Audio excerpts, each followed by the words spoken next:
are welcome to your favorite gospel TV show. And today again is another day that the Lord has made. We are going to rejoice and be glad in it. It's not a mistake that you are tuned to this station at this moment. God has a word for you. Today we are going to be dealing with a very interesting topic. Today we are dealing with altars and sacrifices. What is the altar that is at work in your life? What is the altar that is speaking for you? What is the altar that is speaking against you? We may have heard it in the Pentecostal milieu. We may have heard it in different churches. Altars, sacrifices. But what is an altar? What is a sacrifice? With me today is Reverend Gabiga, the senior pastor and the founder of Grace Faith Mission International, and a great man of God, an anointed man of God, that through whose hands God is using mightily to do great signs and wonders in our days. And I believe that you don't want to go anywhere, but you want to listen to the voice of God speak through his oracle today. Hallelujah. So right when we come back after the break, we are going to be discovering what are altars and what are sacrifices.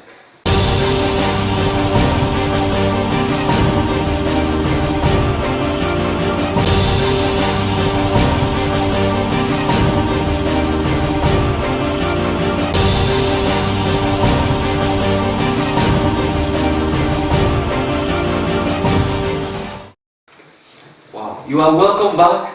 I'm sure you are excited and expectant for a word from God. Sir, I'm so happy to have you again here this morning. Bless you. Thank you so much for coming. Thank you so much for honoring our invitation.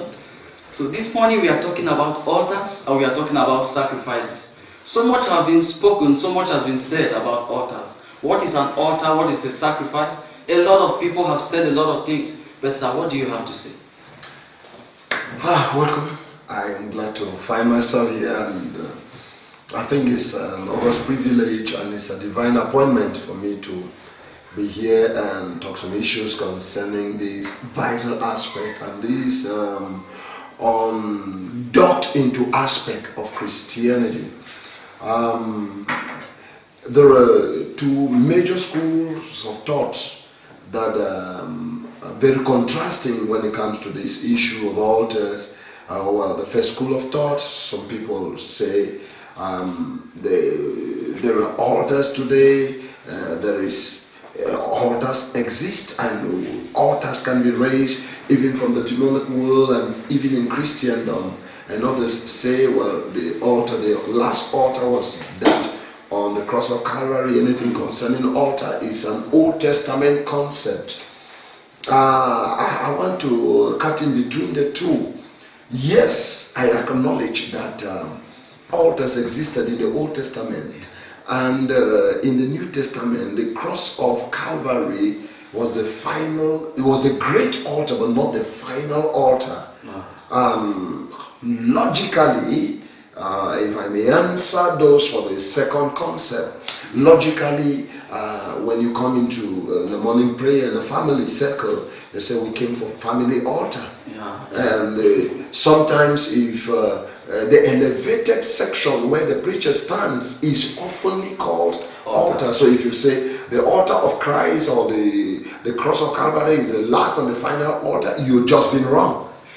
So, but let's go back to the genesis of this issue of altars and sacrifices. What is an altar? An altar is any elevated, in the Old Testament, an altar was an elevated place that carried a sacrifice for the purpose of communication between humanity and divinity.